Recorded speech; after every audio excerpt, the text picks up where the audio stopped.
Pet Talk UK, Pro Beez once again. Remember, subscribe, and I'm glad to be reacquainted with trainer Joe Gallagher. How you doing? Yeah, not too bad, mate. How are you? I'm doing well. Now, Joe, I'm glad to see you in a lot happier mood. I think last time we spoke, you were scathing at the result of Natasha Jonas versus Terry Harper. You've had time now to reflect over a few weeks. What have you made of the fight watching it back? It was a few weeks before I watched it back. I always do. I never watch it straight away. I'll let everything die down, listen to everyone's opinions, read everything, and sit down and watch it without the volume. And I had it how it did on the night. I had Natasha 6-4, or might you say it could have been 7-3, but I'd definitely say 6-4. And nothing changed my mind. I think I was disappointed. I think it hurts a lot more now because the circus has moved on. You see Terry Harper now going to fight a mandatory. Natasha's sort of like, don't even get me started on it. My main thing is so the WBC, we've seen the situation with Dillian Whyte and Tyson Fury, and we know when there's a controversial fight or a demand for a fight, the WBC tell the mandatories, you have to stay there till Wilder Fury finishes their business, or whoever else, Triple G, Canelo, everything gets put on the back burner. So what you're saying to me is Natasha Jonas was in a controversial decision fight where a lot of people thought she won. The crowd thought she won. The people thought she won it. It was a good fight, and it was deserving of a rematch. So that doesn't deserve a rematch. But Dillian Whyte getting knocked out in 4 or 5 rounds does deserve a rematch. On how does that understand? Mm-hmm. So it's like, oh, they've got to put a mandatory on her. No, when we got out the ring, Eddie Hearn went, definitely rematch. I'll get the rematch. We'll do this in November. Get it in a crowd. It'll be at Liverpool Echo Arena, or we'll do it at Sheffield at the top of the bill. We'll do that. And then they say, oh yeah, they put the mandatory on us. No, if you wanted to get that rematch, Eddie would have gone, no, listen, we'll do the Saunders. Listen, you'll get your fight, little step aside or whatever. We're dealing with this first. There's a demand for it. It's up there, one of the fights of the year. Sky is one of the main fights that came out of the fight camp that everyone celebrated about. And there's a demand for everyone to see it again. So Saunders, you hang fire. I'm sure the WBC would have taken care of it and said, no, listen, this is unfinished business here. This is more unfinished business than what Dillian Whyte Povetkin is. So how could you get a rematch for that, which was a final eliminator? I've never heard of a rematch in a final eliminator before. It's just like the winner gets it and moves on. So I think that's annoyed them a little bit because I've seen Natasha for the 10, 12 weeks in camp, training, giving it everything, bringing her daughter to the gym, training, getting up in the morning and being a mum, packing her lunch, bringing the daughter to the gym, setting her upstairs in the resume area where she watches a little iPad while her mum trains, and then when she wants the toilet, she's got to stop training to take her, then take her little track. So to see a woman and an athlete go through that and the hard thing and to put it all in the ring, didn't get a decision on the night, but then to be said, you're not getting the rematch, you've got to wait till March next year. I thought, wow, how's that not happened when there was an outcry? It was a good fight, and I understand it, but then I think, okay, then just wipe our mouths. But then a week or two later, Dillian Whyte rematch is done. I'm like, excuse me, hang a minute. How's that one? That was a conclusive finish. This one wasn't. So how's that gone? And I've said in a few interviews, that's like Anthony Croller asking Lomachenko for a rematch. You got beat. How can? Anyway, it is what it is. So, and for Natasha now to, we've got to wait till March for a rematch and just putting miles on the clock, waiting, like you say, when. So Natasha has said, she says, I'm not waiting. She says, I'll fight Katie Taylor. See if Katie Taylor wants to fight. I'll fight Jessica McCaskill. Okay. Do you know what I mean? So Natasha has said, like, I think she spoke to a management team, MTK. She's told them all, get me Katie Taylor, get me Jessica McCaskill. I fight all of them. I'm not sitting hanging around with Terry Harper. Terry Harper don't want to fight me. Then what can I do about it? It's all them saying, oh, but they put the mandatory on us. Eddie could have took care of that. We all know he could. Do you understand? Do you not think, though, Joe, that, okay, next year, potentially we'll have crowds back, right? maybe it might build up to a more bigger event. You know, people love that fight. You're right, but by the time maybe March comes, do you not think that it might just actually suit that fight to have a crowd? What happens if Terry Harper gets beat? Good question. But she will get beat. Saunders is tough. She won't lose to Saunders, because Saunders is really only a super bantamweight featherweight who beat Rachel Ball not long ago. Do you know what I mean? So I can see them like taking Saunders, winning. Saunders' skill, but she won't trouble Terry Harper. But Terry hasn't got a reign for a long time. Do you understand? If she'll lose if she fights Tasha again, or if she fights any of the premium names in the division, that's the writings on the wall there. So it's just a case of them. What should we giving Terry a bit more of a confidence fight, doing a mandatory, and seeing it. But then for saying to Natasha Jonas, well, there's a Heather Hardy fight there. Heather Hardy, she's on a drug suspension for failing a drug test. Do you know what I mean? Hang on, why do we want to fight Heather Hardy for? Do you understand? She's suspended, good fighter. But what's in that for Natasha? Natasha wants the title fight, so that's what she said. I might as well go and fight Katie Taylor if I can, or Jessica McCaskill. So that's who Natasha wants. What's Eddie Hearn said about the idea to fight against Katie Taylor? I've not heard any feedback from that at all. I think Katie may have. I know Chantel Cameron was a WBC mandatory. I think Katie might have to deal with a WBA mandatory.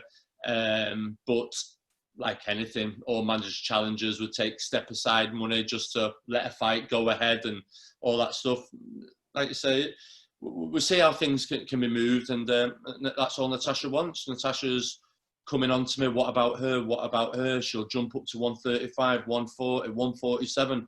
Natasha just wants to fight. She wants the big names, and like you say, everyone had written off, and she's gone out there. She's proved herself, and she wants it. She's had a taste of it now. She knows she should have been crowned world champion, and she wants to go and test her wits against the best in the world. And I see a lot of people going, oh, Katie Taylor will beat her and all that. Yeah, but don't knock the girl. Everyone said Terry Harper had beat her. Natasha Jonas, Katie Taylor was one of the highlight events of the 2012 Olympics. It was the highest sounding decibel event of 2012 Olympics. That'll be a great story 8 years later and a great fight down the road. Do you know what I mean? And Katie Taylor's had lots of good fights, lots of hard fights as well. So you all ripped Tasha off of Terry Harper. And listen, you're right to write her off against Katie Taylor, but Tasha's not got to just turn up for the payday or lie down. She will be competitive in that fight, just as she would be against Jessica McCaskill as well.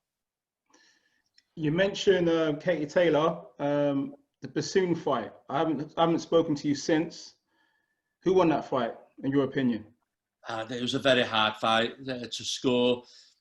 A draw was a good result. If Finn Parson won by 1 point, couldn't argue. Katie Taylor won by 1 point, couldn't argue. That type of fight, it was never as wide as some of the scorecards, but it was what you were looking for. Do you know what I mean? So when they were scoring for the cleaner, accurate work for Katie, then Natasha Jonas then beat Terry Harper 98-92. Do you know what I mean? If you go on that, the way the scorecards that Katie got for Devine, then Tasha ran away with her fight. But if they were scoring for Terry Harper's work rate, then Devine Parson could have won that fight. Does that make sense? So it's what all the judges were looking at, and what each judge sits down to the table to look at, what they're looking for. They're looking at the accurate, more effective work, which Katie Taylor landed, or the busy work rate, which was Devine. Now, decided heavy for Katie, big on the scorecards, but they didn't for Natasha on her scorecards. Does that make sense? So they give Terry Harper, which Terry was a lot of huff and puff in that fight and not much landed, where Natasha did land, like Katie, with bad intentions and proper scoring shots. So, like I say, it's 6 of one and half a dozen of the other, but it was a very close fight, and I'd love to see that again. It was I know they don't want to do it again, but that was a great fight. At the moment, we could really do a brilliant women's card, couldn't we? Definitely. We could do Katie Taylor versus Jessica McCaskill. We could do Chantel Cameron versus the Finn Passoon. We could do the Rachel Ball, Shannon Courtney rematch. We could do the Terry Harper, Natasha Jonas rematch. And there's other fights there to be made. That's a stacked female. And you know what we'll call it as well, Joe? Eh? Ladies' night. The name of the card. How about that? How about that? That's what it's ladies' night. And feelings night. What a night. Yeah, no, but you could do. But that just shows you how far, and it's wrong to be talking called female boxing, but you've got to say how far it's come, how to it now that we're talking about it, like that having the home shows, and that's a thing. So full credit to all the women that took part in the fight camp, because they delivered and they took on all the big fights. Katie took on a rematch. Tasha Terry, Shannon and Rachel, they were great fights. Cecilia and McCaskill, I mean, they were just great fights, weren't they? 100%. Now, Joe, I've got to ask you about, last time I spoke to you, you mentioned you're at the amber stage for Callum Smith, Canelo. Again, you know, there's more changes. Has your phone rang? Canelo's now soon the zone, and Golden Boy. Just point me in the right direction. Joe, the thing is with Canelo, looking at that the other day, you're frightened to say anything about Canelo because you're suing everyone. It'll be Golden Boy, the zone, platform, perform. It's everyone and anyone in it. I do know, like you said, there's a purse bid September the 21st for Canelo versus Yildirim for that WBC belt. It'd be interesting to see what happens there. Obviously, Yildirim PBC with Al Heyman now putting a bid to win that fight. Whether Golden Boy, the zone, take legal action to stop Canelo performing on another network while he's in this dispute with them. So we're interested to see what happens with there. Does the zone think we could lose this and be $280 million out of pocket and not have Canelo? Let's just give him his $35 million and let's go and let him fight Billy Joe, Callum Smith, or surely they couldn't have been considering Oscar De La Hoya. I'm sure that must have been a misprint when you read some of the reports that a premier opponent was a De La Hoya or a couple of the UFC lads. Yeah, Callum Smith and Billy Joe weren't. Callum Smith and Billy Joe, two-time world champion, very talented. Callum Smith, the number one in the world at 168. How can they not be premium names? They might not be premium names in America, but they're the number one in the divisions. That's like us saying, hypothetically, Terence Crawford isn't a premium name in the UK. Just because he's not known in the UK doesn't mean he's not a premium fighter. Does that make sense? Everyone in the UK knows Kell, Brook, Amir, Hearn. So they say that's a premium name, guys. Does that say so? It's like Callum Smith and Billy Joe are two fighters, in my opinion, that would give Canelo a very good fight. Whether both would win remains to be seen. But Billy Joe would give Canelo problems, and from being Callum Smith's coach, Callum Smith would give him problems. So I think they were being very unfair in saying that they weren't premier opponents, because if you look at Premier, who is Premier out there? We're not in a boxing age of 5 years ago where you had your Cottos and your Mayweathers and them type of fighters, your Margaritas. We don't have them. So what is Premier is Daniel Jacobs Premier. He had a good story, but was he a Premier fighter? Julio Cesar Chavez, he had a Premier name. Was he a Premier fighter? Kovalev, Premier fighter, light heavyweight world champion, no problems with that. So I think they were unfair really to brand the two of them not Premier fighters. I think that was because who else is a Triple G? Is Triple G the only Premier fighter that he could fight? Like you say, there's good fighters out there. That Bivol, good fighter for Canelo.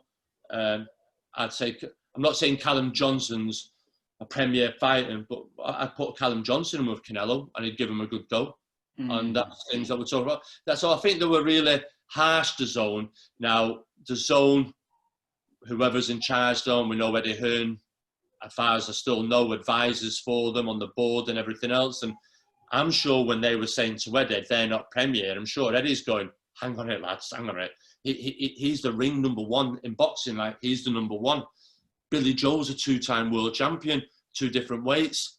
Lads, sorry, but they're Premier fighters. Surely Eddie couldn't have agreed with what DAZN was saying, and he was emotional. He may come out of interviews himself and say, I was arguing with the people on the board and stuff like that, but as far as I understood it, he was an advisor for the board in some capacity. But it's disappointing for fighters. I know Billy Joe, I've seen 1 or 2 things, and for Callum to be not made as Premier. What? Because they're not names yet. You got to pull other fighters. I think there was a kid there now who just beat Jason Quigley from the Bahamas. They've got to consider for Canelo. Well, he's not a Premier name now. Do you understand? And, they did the deal with Canelo. If they haven't crossed the I's and the T's and made a list of Premier opponents, not Premier opponents, top 10 fighters, that's down to them and their problem. And Canelo's going, hey, not my problem. I read my small print. You didn't. And you didn't hold a gun to me. So Canelo's going, you didn't tell me I had to take less money to fight this one or Callum. So they're saying, well, we'll give you 35 million to fight a non-Premier kid, but we want you to take 17.5 from what I've read, to take on a Billy Joe or Callum Smith. When Canelo knows, hang on a minute, I'm in a fight with these. Why am I taking less for this? He's read his contract or whatever and goes, nothing says I have to do that. Sorry, not my problem. That's yours. You pay me my money. That's what it seems like anyway, doesn't it? Looking from the outside in. So we'll just have to see what happens with this 21st of September purse bid with Yildirim and Canelo. What happens with that, the fallout with that? Joe, a lot of people in the boxing forums, they have kind of said that Canelo is a bit of a cherry picker. Is that something you would agree with? No, you can't say that about Canelo. It's very hard to say he's a cherry picker when he took the gamble against Floyd Mayweather Jr. You look at his resume, he's fought everyone. He's fought everyone. Tell me who he's took. He might have got Kovalev at the right time. Mayweather got Canelo at the right time before he could finger. But he's fought Triple G twice. He's fought Jacobs. He's fought Chavez. And he's fought everyone. It's easy for me to Callum Smith's coach turn around and go, oh, yeah, he's a cherry picker, won't fight Callum Smith. Listen, behave yourself. Do you know what I mean? It's like, people say, who's Callum beat? You know what I mean? We understand that. But Canelo, he's the champion. He's worked to get there. He was on the other side of it when Mayweather was saying, remember when Mayweather did a poll, Madonna versus Amir Khan? So he went with Madonna. Madonna wasn't a Premier name in America at that point, at that time. Do you know what I mean? I mean, Khan had beaten him. And, but Mayweather fought him twice. And he picked Canelo. So Canelo's like, well, it's my turn now. I'll if I think there's a kid on the slide or one on the way up that's just about to hit his peak, I'll get him before he gets too good. And that's just being the number one in the world. That's what you do, isn't it? But you can't look at Canelo's resume when he's been boxing as a professional from the age of 16, 17, and he's now 30, and said he's cherry-picked. It's no, I'd never be able to say that about him. He's fought everyone and anyone. Maybe he's picked the right timings, but he's not ducked them. Like I say, he got Kovalev at the right time, just fought. Kovalev hasn't got to get that money. Yeah, Kovalev hasn't got to get that money against no one else. And maybe Canelo's playing the long game for Callum Smith, thinking, well, the older he gets, the harder he gets to make weight. And the more should we get him then? Maybe with Billy Joe, he's not stupid. He knows Billy Joe, an active fighter, when he's on fire and fighting regular, is a very good fighter. If he can keep Billy Joe on the sidelines without being regular and active in Callum Smith, and he can fight one or two gimmies to an extent, he's damaging us. Do you know what I mean? So when they come, we're not sharp, and he is. Do you understand? He's very cute, but he's a good fighter, Canelo. You can't take that away from him. He's a good fighter. The comment by Billy Joe that him and Callum should just get it on. I mean, to be fair, whilst this Canelo situation is up in the air, it seems like the logical thing to do with no travel restrictions, etc. Listen, you just said the key word, logic. There is no logic in boxing, is there? It just isn't at all, is there? It just goes out of the window. They're just boxing and just doesn't happen. And it's great, Eddie's saying, oh, Billy Joe and Callum and Billy Joe. It's great, but let's get it right. If the likes of Triple G, Canelo, and many other world champions aren't fighting because they've got to take a pay cut, why should Callum Smith and Billy Joe fight a huge unification for small money when it's big money and there's no crowd? So unless And now we've just seen from what we see, the pay-per-view didn't really do that well with Dillian Whyte from what we see. And people, you got to remember, haven't got much money. The furloughed, times are cutting hard. They don't have that £25 and the humming and hawing whether to go with AJ v Pulev as a pay-per-view.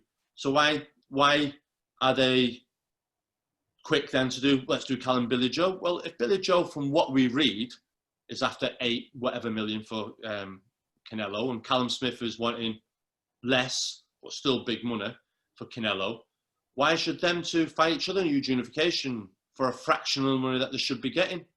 So unless Eddie and Sky give Billy Joe a guarantee, because if Billy Joe wants 3 million, Callum will want 3.5. If Callum gets 3.5, Billy will want 4. But the two of them aren't got to rely on a deal where it's just pay-per-view numbers, because that's a huge risk. What is if that doesn't sell? So you could get the two of them in a big unification fight, not many people tuning in, and they're coming out for nothing. Does that make sense? So unless the people who want to show it want to give the guarantees for it, then that's the only way I can see that fight happening, because I know Billy Joe ain't got a fight for buttons, and I know Callum Smith isn't neither. They've saved the time, they want the payday, they're going in for a unification. Billy Joe's putting his title and reputation on the line, Callum Smith is, and they want paying well, just in the same way that Anthony Joshua isn't got to take any less money for his fight with Pulev on a pay-per-view event. Does that make sense? No, 100%. What would you say to those people that say that, look, if they fight each other, yeah, they might make a loss without a guarantee, but down the line, that Canelo fight could still be there next year with a crowd plus PPV numbers? Yeah, of course it is. But the thing with Billy Joe versus Callum is the money side of it. It's like them two are not going to settle for the money that they want for anything less. And Sky and Eddie aren't got to guarantee them that money. You're not got to go to work, and no man is got to go to work and do a hard day's work and guess what his money's got to be at the end of it. Are there? No one, not one person. Whether you're a taxi driver and you take a fare, or a pilot flying a plane, you don't know your wage till you landed at the end. You want to know your money. Otherwise, as someone you say, you're not getting out of bed unless you got to work. You want getting paid. So them two lads weren't getting paid, the two top talents. And there's a reason why not many people are wanting to fight a Billy Joe or a Callum, because they're very good talents. But just because putting them together because you think you can get them cheap isn't the right option neither. If that's the case, then go and make Joshua Tyson now. Do you know what I mean? It's not, you're waiting for the live gates for that fight. And Joshua Pulev, they're waiting for the crowd so there can be a bit of a crowd because of the gate. Canelo in America, they need a gate. You only get one chance in this sport, and people forget it's a brutal sport. Not just putting the career on the line, they're putting the health on the line. You can get killed in a ring. People forget about that. They can get killed in the ring. So why should they take less money when the fight is worth that money? Does that make sense? And whatever, the kids all want paying well, and no man has got to go for work for less than what they are. We've seen it with the footballers and everything else. It just isn't happening. That's your wage and that's your job, and you want paying well for it. And especially when you work so hard all your life to get up there, to get your career pay defining paydays like Billy Joe has and Callum has, to turn around and go, oh, we can't give you that, we'll do that.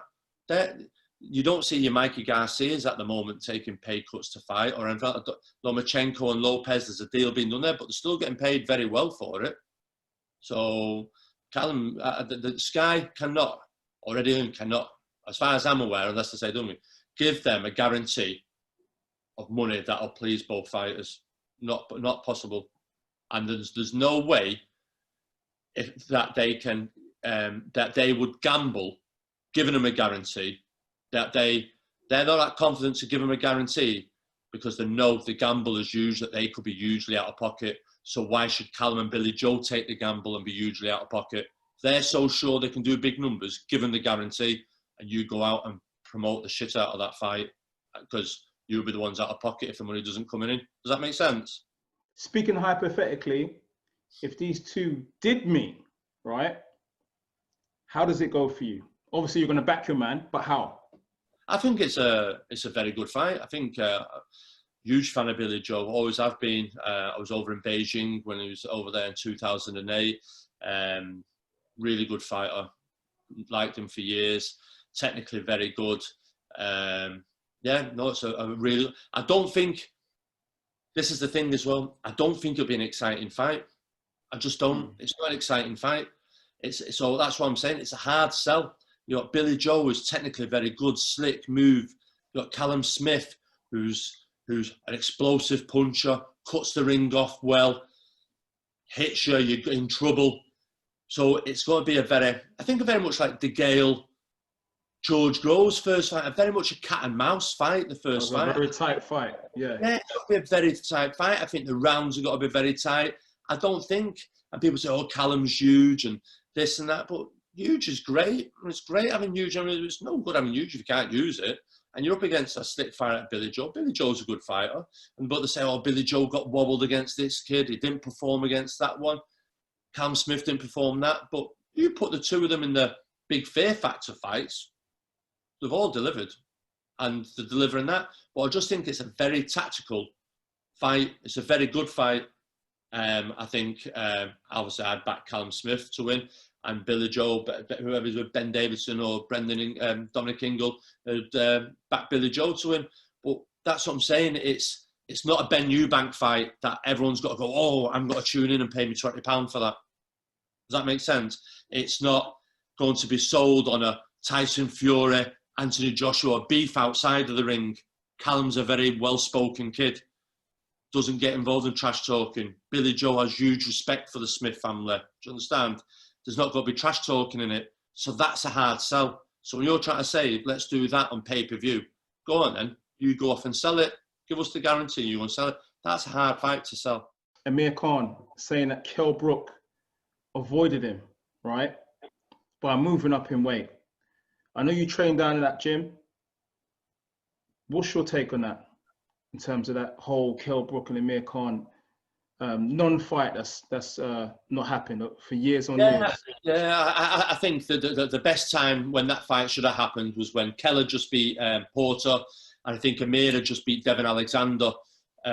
Both profiles were flying high. There was a window for that fight to have happened, and it didn't happen then. And for whatever reasons, whoever wants to come to the A side or who wants more money, you've got to remember as well, and this is it. Amir Khan was always got to be the A side of that fight, whether they like it or not.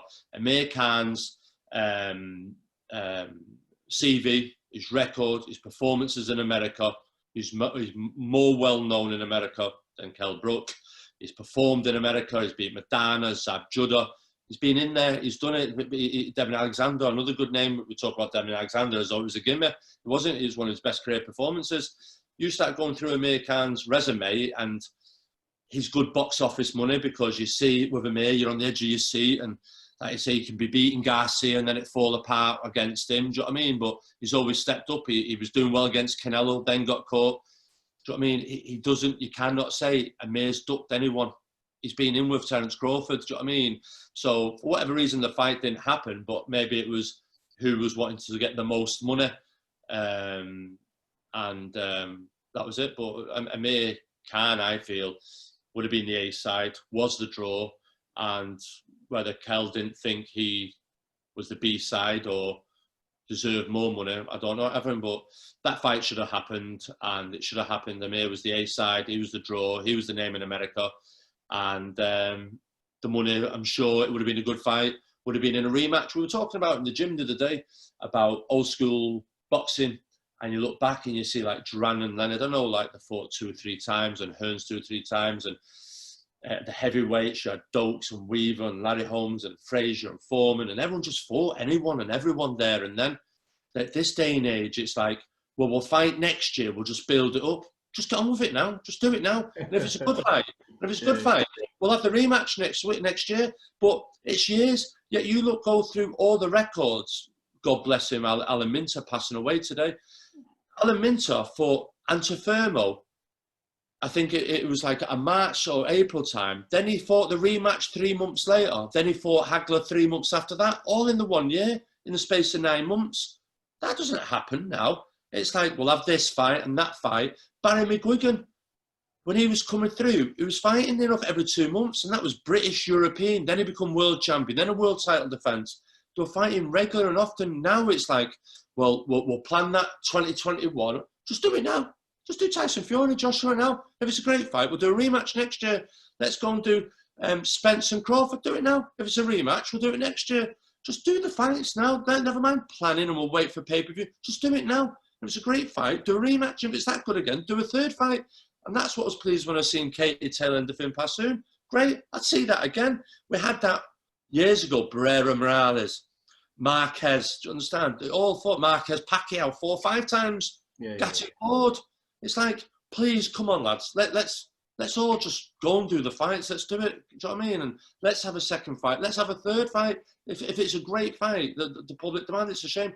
Canelo Triple G did it twice. They're looking for a third one. I think that's only one possibly of a couple that are out there that you do that. But why this? We'll plan a market. Just go and do it. Just go and do the fight. And everyone will tune in and watch it. That's what boxing needs now. It needs a bit of the old school. Just go out and fight. 2 times a year. Fight 3-4 times a year. That's what brings boxing back. That's what brings the fans back. That's why it's losing out to UFC. UFC are there every week, every month. Out, fight. Well, we'll do Tyson Joshua next year when the summer with an Olympic Stadium. Bollocks, do it at the Amir Arena now. I mean, let's go and get the fight and get it done. Bang, there it is. Rematch. Or do the rematch out on it. So just let's go and do the fights. I mean, and it's a shame it never happened with Amir and Kell. Whether it was for money or not, but like you say, that's like a number of fights that never happened. That was shown, like Darren Barker, Matthew Macklin didn't happen. Martin Murray was in the mix at the time. Great rivalries. I mean, there's some great rivalries that never happened at the time, and it's just a shame, really.